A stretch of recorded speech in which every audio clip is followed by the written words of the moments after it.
I'm taking a break from bugs and I'm sharing my veterinary science project with you as some people requested. This project is a herpetology project about snake venom in medicine. Now, before we get to the medicine and the snake venom, let's talk a bit about the anatomy.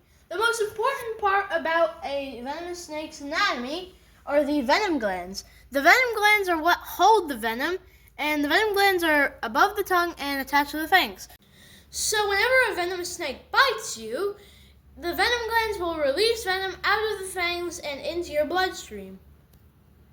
Now, as you can see, I did a bit of lab work here showcasing the amount of venom each snake can release into your bloodstream per bite. And venom is measured in milligrams. So 100 milligrams is about 0.1 milliliters. And by the way, the measurements aren't the most accurate because venom has a completely different density from other liquids, so it won't be the most accurate measurements. But let's begin. First is the king cobra with a venom yield of 600 milligrams max. The eastern brown snake, the second deadliest snake in the world, has a venom yield of a surprisingly small 155 milligrams max.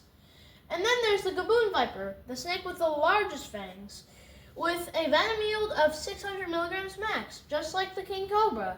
But it can still kill slightly more people. Then there's the black mamba. The black mamba is the fastest snake in the world and has a venom yield of 400 milligrams max. And the eastern diamondback rattlesnake has the record for the largest venom yield in North America, has a venom yield of 1,000 milligrams max, but it can still only kill 20 people. And finally, the inland taipan, the deadliest snake in the world. The inland taipan has a surprisingly small 110 milligrams max, but somehow it can still kill 100 people. Now, let's talk a bit about the venom. Now, venom is a combination of proteins and enzymes, and each type of venom gets their name from how they act and how they interact with the body. So, let's begin. First is neurotoxic venom.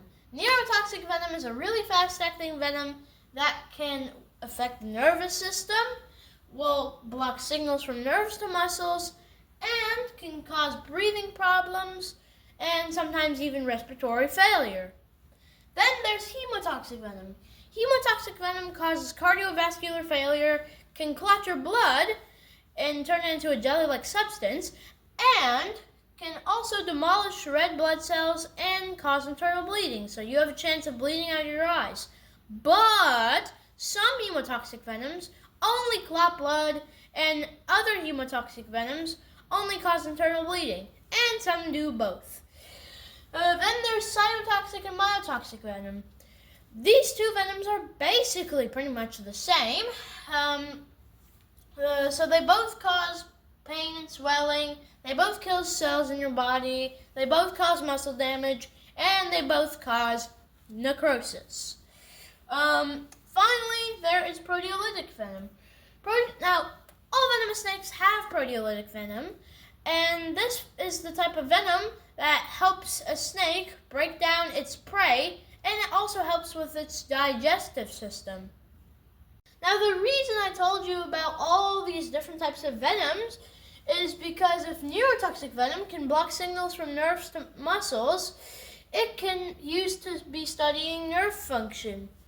And if hemotoxic venom can clot blood, it can help stop bleeding and bleeding disorders. And if cytotoxic and myotoxic venom can kill cells, it can also be used to destroy bad cells in the body, like tumors.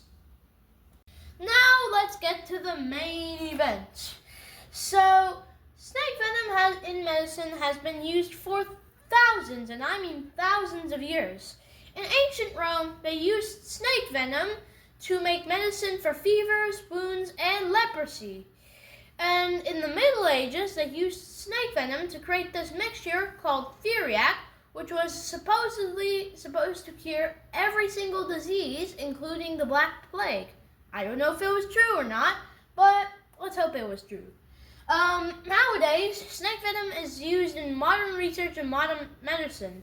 In veterinary medicine, snake venom is used to make vaccines for animals that got bitten by venomous snakes. This also helps cats and dogs with heart failure, high blood pressure, and to stop bleeding. And I bet some of that stop bleeding stuff came from the hemotoxic venom. In human medicine, snake venom has been used for research and treatment of many diseases, including inflammation and pain, viruses, strokes, lupus, certain cancers, and Alzheimer's. You're probably thinking in your head right now, how is antivenom made? Well, you gotta first do this process called milking. Milking is a process where people take a venomous snake, hold it tightly like this, and they force it to bite into a cup so it can release venom into the cup. And whenever it does that, the people take the snake, put it back in its original container, and bada bing, bada boom, you have yourself some venom. That's where step 2 comes in, where they take a teensy bit of that venom, not dangerous enough to kill whatever animal they're injecting it into, and yes, I said animal. They inject it into animals like goats, sheep, and horses, and they do this over and over again, and the animal will start to create antibodies, and it will start fighting that venom that's in its bloodstream. And then that's where step 3 comes in. Whenever it's time, the scientists draw the blood out of the animal, and they take the blood separated from the antibodies. They take the antibodies, put it in a container, write what type of snake venom it is, and bada bing, bada boom, you got yourself some antivenom. So, yeah, that's my project. So, what do you think of my project? Let me know in the comments.